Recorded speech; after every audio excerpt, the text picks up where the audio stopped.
C'est comme ça que tout ça a dû commencer. Il y a longtemps, hein. Pas très longtemps, disons environ 12 000 ans. Hop, tadam. C'est ça la magie du théâtre. Iagos, ami de la danse, conduis-moi. Évoé, évoé.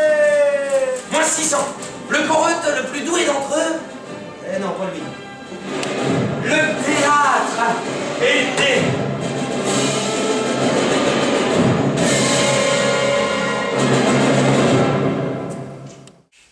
Hé l'apprenti, viens voir. Dis-moi, il y a Polyclète, l'architecte, qui recherche de la manœuvre. Alors tiens-toi bien, on l'a chargé de construire un lieu fixe dédié au théâtre. Je te jure, qui pose pas notre pognon. Un lieu fixe du théâtre. Ici, là, nous aurons l'orchestra. Ah bon, en fait, c'est l'ancienne place du village, qui n'accueillera plus un chaos tournoyant, mais un chœur antique. Là...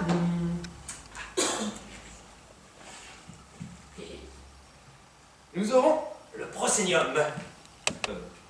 Revenons à nos coturnes. Il s'avance. Il va parler. Ainsi donc, tu as osé passer outre à Malemort.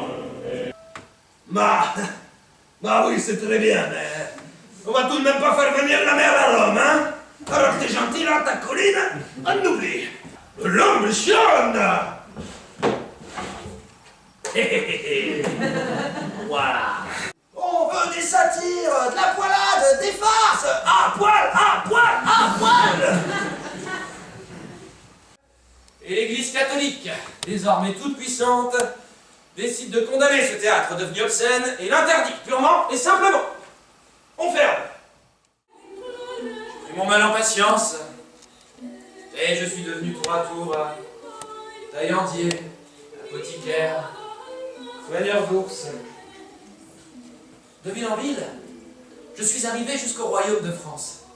Je bougeais toujours, espérant un miracle, le miracle.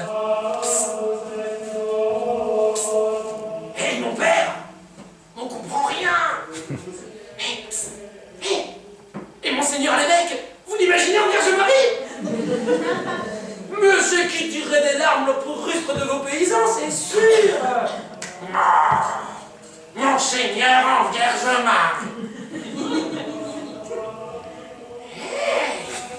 L'agneau-lait.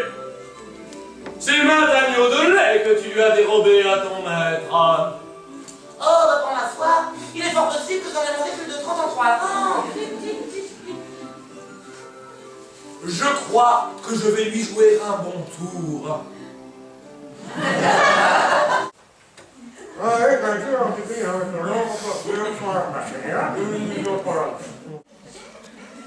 Ben, j'ai traversé la Manche. Et je suis allé voir ce qui se passait du côté de nos amis anglais. Le plus célèbre d'entre eux s'appelait le Globe.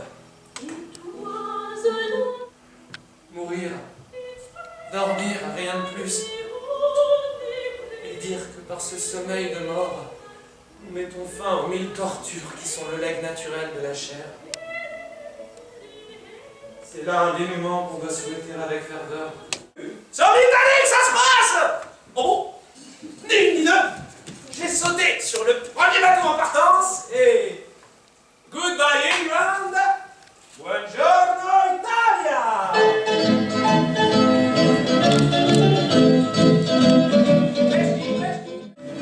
Bien. Qui a des idées? Il me faut un théâtre splendide.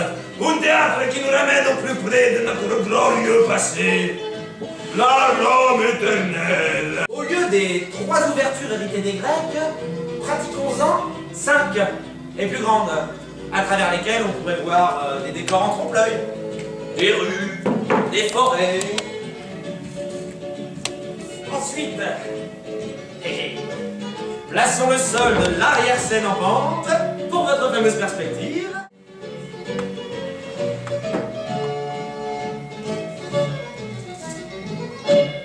Et voilà.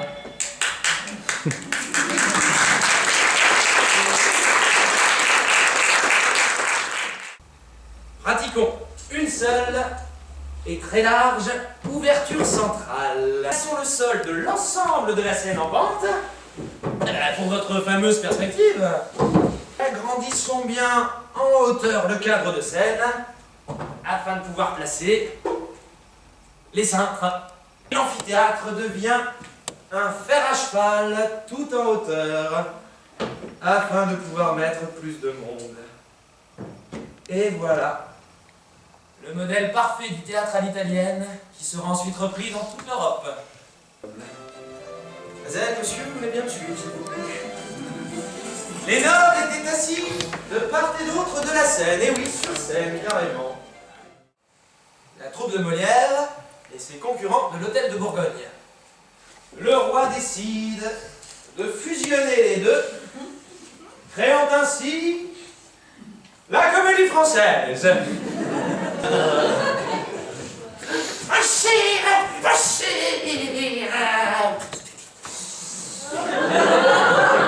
Après la Révolution, les théâtres sont libres.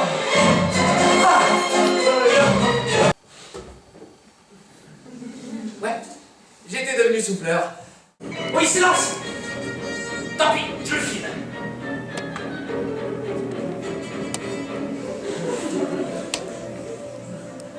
Non, te mêle pas du déplacement des comédiens, ça c'est... Non. Maintenant, toi, tu as un décor à éclairer. Tu t'occuperas de lumière et uniquement de lumière. Et fais-moi de l'art. Et oui, parce qu'Antoine venait d'inventer un nouveau métier, le sien. Metteur en scène. Ah oui. On coupe la lumière dans la salle aussi. J'étais là le premier soir où on a fait ça. C'est moi qui ai tort. Merde! On va s'en faire du but! On va parler du joli! On vous êtes nos enfants grands voyous! Qu'est-ce qu'un passe-partout comparé à une action de société anonyme? Qu'est-ce que le cambriolage d'une banque comparé à la fondation d'une banque?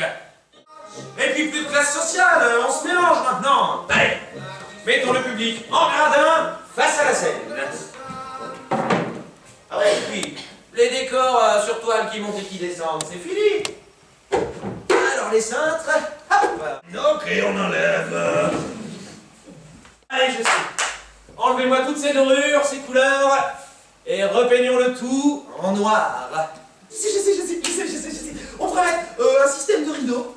Noir, d'accord, noir pour la lumière, mais qu'on pourrait changer, moduler, selon les besoins de la mise en scène.